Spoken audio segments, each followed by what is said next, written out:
Triggers. Something the internet has steadily been making fun of since the mid-2000s, and it's easy to see why. Hypersensitive PC Nazis come through blogs and websites and demand that people never, ever talk about certain subjects that might offend them. There's a serious problem with our society where we tend to ridicule and mock those that seem weaker than us. I'm not making this video to slam anyone or preach about the evils of the world. Hell, I've been part of the problem before myself. But even if we look past all of the ridicule and all of the memes for a moment, we can't deny one simple fact. Being triggered is really a thing. If you have PTSD or anxiety or depression or any other sort of mental illness, there are certain things that you can see or do that make you more susceptible to having panic attacks, getting terrible flashbacks, or just make you generally feel like poopy. Now, despite the fact that I have crippling depression and panic attacks for days, I can't really say I've ever been triggered before, not in a conventional sense anyway. See, I can't really say I have a lot of PTSD over anything. I've lived a fairly normal life, and yes, I've been through some shit, man. Who hasn't? But all in all, my mental problems are pretty much just hereditary. Passed down from generations of malfunctioning genes, thanks Grandpa. Anyway, I always thought I was in the clear. I mean, I get paranoid at times, I get panic attacks for no reason, I get really sad and I want to cry sometimes, but there's never really been a particular trigger.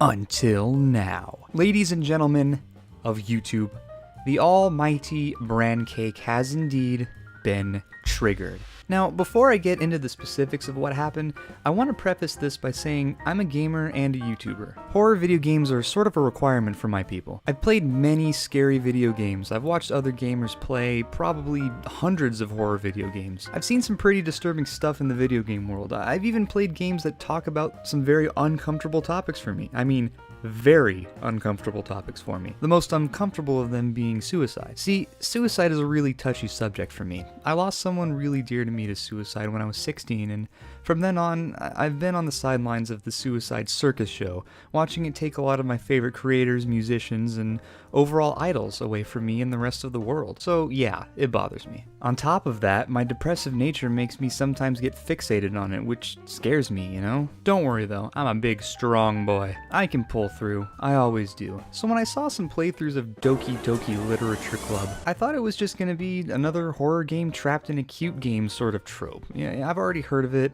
I knew the basic plotline behind it, and I'm so sorry if this video is about to get into spoilers. I promise they're necessary, but I knew how the story goes. Blah blah blah, cute anime girls, blah blah blah, evil secrets, blah blah blah, one of the characters commits suicide, blah blah blah, evil AI takes over your computer, blah blah blah. Now, what I wasn't prepared for was just how involved I would become with these characters. I mean, this story is so well developed, you guys. These anime girls start off as cheesy anime tropes and cliches and then evolve into something so much more. And they were so relatable to me, especially one girl in particular. She always seemed to have this war inside her between crippling depression and hiding it with a cheery, upbeat attitude. I knew a lot of girls like that in high school who were really the exact same way. Most of them were my friends, my neighbors, and in some cases my loved ones, so it definitely hit close to home for me.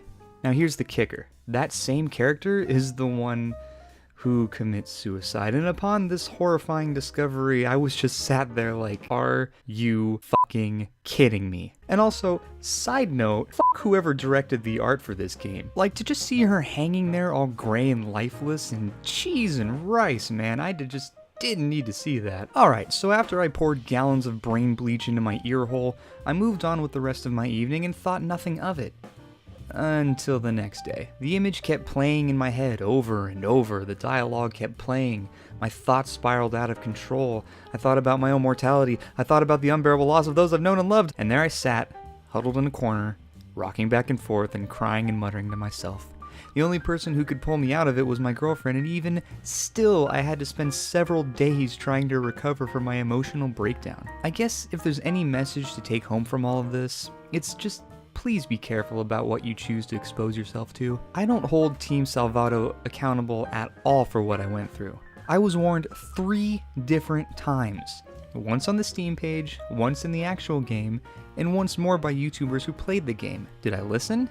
Hell no. I just said, no, I ain't no bitch. But sometimes those warnings really are there for a reason. I knew full well I would be exposed to topics that revolve around suicide. It was my choice to continue forward. Team Salvato, you guys made a fantastic game that is both well written and highly philosophical in nature. But y'all really screwed me up big time. It's a great big world out there, guys. Please be careful. And remember, if you have suicidal thoughts or tendencies, if you struggle with mental illnesses, just know there's always help for you out there. I'll leave a few links down in the description for you to check out. Stay safe, folks. Brancake out.